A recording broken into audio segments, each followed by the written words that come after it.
হাউন uncle বলে viral হওয়া সেই সিমরেন লুবাবা এবার বর্ণার্থদের সাহায্যে এগিয়ে আসার আহ্বান জানিয়েছেন। ফেসবুকে দেয়া এক পোস্টে সে আহ্বান জানায়। লুবাবা লিখেন, আসসালামু আলাইকুম, আমি জানি আপনারা আমাকে হাউন আঙ্কেল বলবেন, কিন্তু এখন অন্তত আমরা যে অবস্থাতে আছি, বন্যায় ডুবে যাওয়া অসংখ্য মানুষের অনেক ক্ষতি হয়ে যাচ্ছে।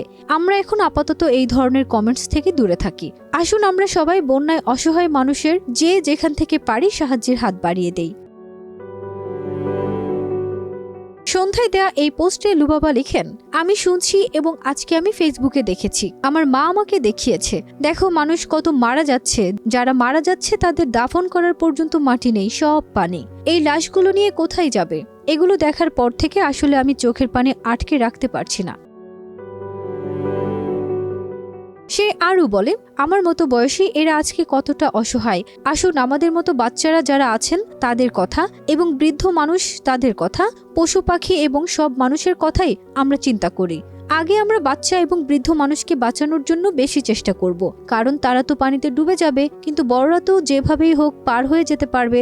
আসুন আমরা সবাই মিলে বন্যায় ডুবে যাওয়া মানুষের পাশে দাঁড়াই। আমরা সবাই দোয়া করি আল্লাহর কাছে। প্রয়াত অভিনেতা আব্দুল কাদেরের নাতনি সিমরেন লুবাবা একটি বিজ্ঞাপন করে শোবিজ অঙ্গনে ব্যাপক পরিচিতি পায় সে। ফারজানা নিকিতা, দেশ রূপান্তর।